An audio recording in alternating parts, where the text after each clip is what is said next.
Bonjour, le vendredi 8, samedi 9 et dimanche 10 mars 2013, à l'espace 3000 Ayer dans le Var, se tenait la 3e édition du Salon du chocolat, des vins et de la gastronomie. Voici l'interview de Brigitte Denolière, écrivain. Alors nous sommes le dimanche 10 mars 2013, retour au salon chocolat, vin et gastronomie, 3e édition. Je suis donc toujours au stand des écrivains. Voilà, c'est l'association Plume d'Azur. J'ai quelqu'un donc à côté de moi et je vais lui demander, comme je le fais d'habitude d'ailleurs, de se présenter. Bonjour. Bonjour, je m'appelle Brigitte Denolière. J'ai choisi un nom de plume pour écrire. C'est pas votre vrai nom? Non, mais je ne me cache pas parce que j'ai écrit la raison pour laquelle je m'appelle Brigitte Denolière à la fin de mon livre avec un acrostiche sur Brigitte Denolière, vraiment pour me présenter. Et j'ai commencé à écrire en fin 2001. C'est l'attentat des 2 tours qui m'a bouleversée, qui m'a fait commencer à libérer tout ce que j'avais en moi. Qu'est-ce qui a fait que vous êtes venu à l'écriture? Vous faisiez quoi avant? Je suis bijoutière. J'ai vécu 5 ans à Tahiti. J'ai découvert la perle de Tahiti. Je connais bien, j'ai passé 2 ans aussi. Voilà. Donc en quelle année, je ne sais pas. Moi, j'y étais de 88 à 93. Et quand je suis revenue, n'ayant plus d'emploi, je me suis lancée dans la perle. J'ai ouvert ma bijouterie spécialisée en 97. Mon premier poème d'ailleurs, c'est un poème sur la perle de Tahiti. C'est un acrostiche écrit avec perle noire, qui est sur mes certificats d'authenticité. Vous étiez où à Tahiti? J'étais à Tahiti, j'exerçais...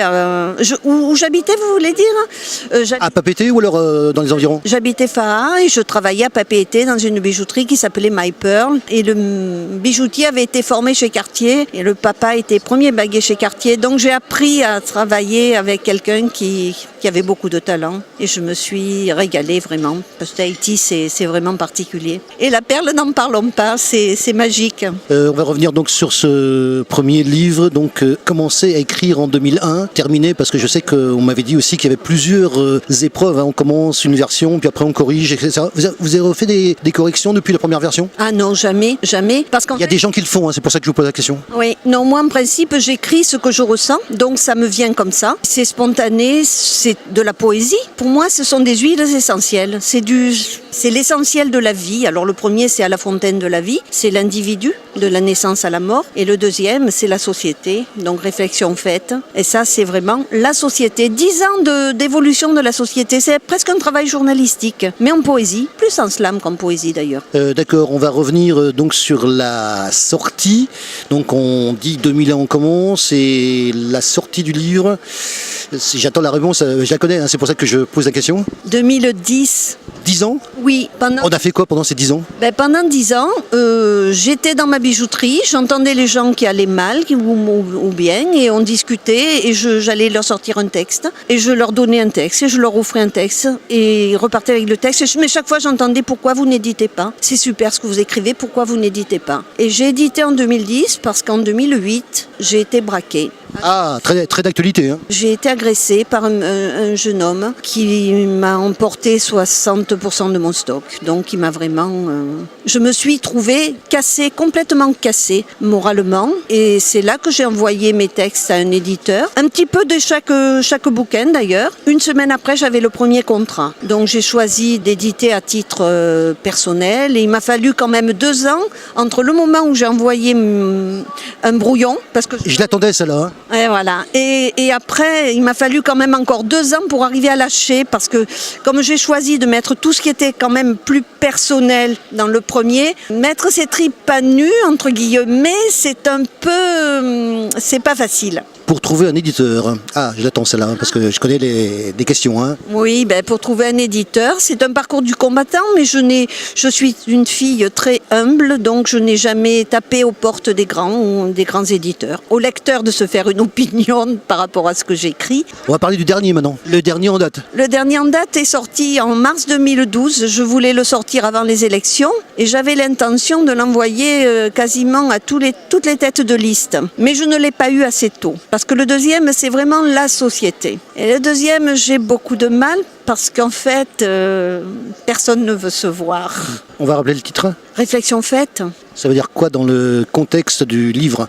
C'est-à-dire que ce sont mes propres réflexions face à des situations données, ou à des individus, et qui n'engagent que moi et qui sont, qui ne font peut-être pas plaisir à tout le monde, mais bon, quand on s'affirme, il y a les métiers aussi. Je parle du travail en général, je parle de la bourse ou la vie. Il y a des textes très, très particuliers. Donc là, pour l'instant, on en est donc à celui-là. Alors vous me dites que vous avez fait donc des sujets de presse écrite et de télé aussi, sans dire les chaînes, mais donc presse pour l'instant. Oui, en fait, parce que j'ai écrit aux urnes citoyennes en 2002, le 31 mars 2002, où je disais en dernière ligne « Vous ne croyez en rien, en personne et en vous. Vous êtes pourtant seul à vous tenir debout. Ne vous plaignez-vous pas de cette société?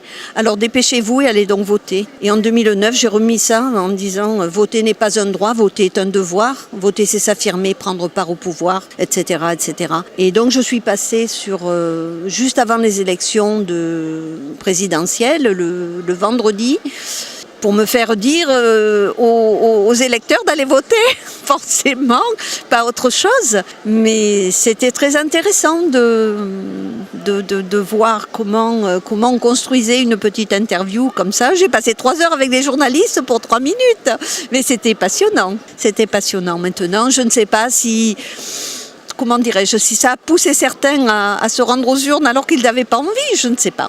Je ne sais pas. Expérience pour tout le monde. Moi, c'était enrichissant, comme aujourd'hui, cette expérience aussi d'une interview. Alors, je rappelle qu'on se voit, on se rencontre pour la première fois dans le cadre d'un salon chocolat, vin et gastronomie.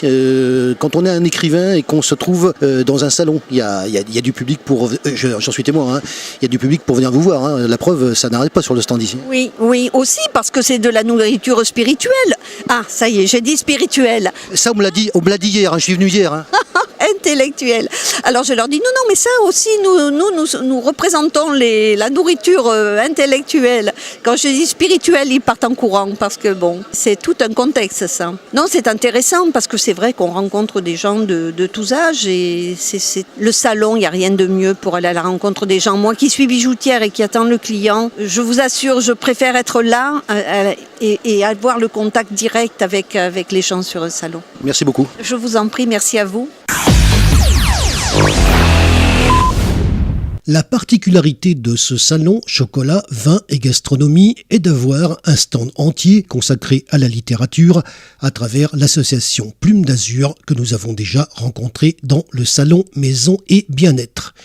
L'occasion donc d'interviewer des écrivains qui ont des parcours différents, des genres de littérature différents et donc des histoires différentes. C'est donc tout ce qui fait l'intérêt de ces interviews. Retrouvez nos sujets sur la chaîne YouTube KXTC Podcast. Vous pouvez retrouver également nos informations sur la page Facebook KXTC Podcast ainsi que sur Twitter. Je vous souhaite une excellente matinée et je vous retrouve très très vite sur un prochain reportage pour KXTC Podcast.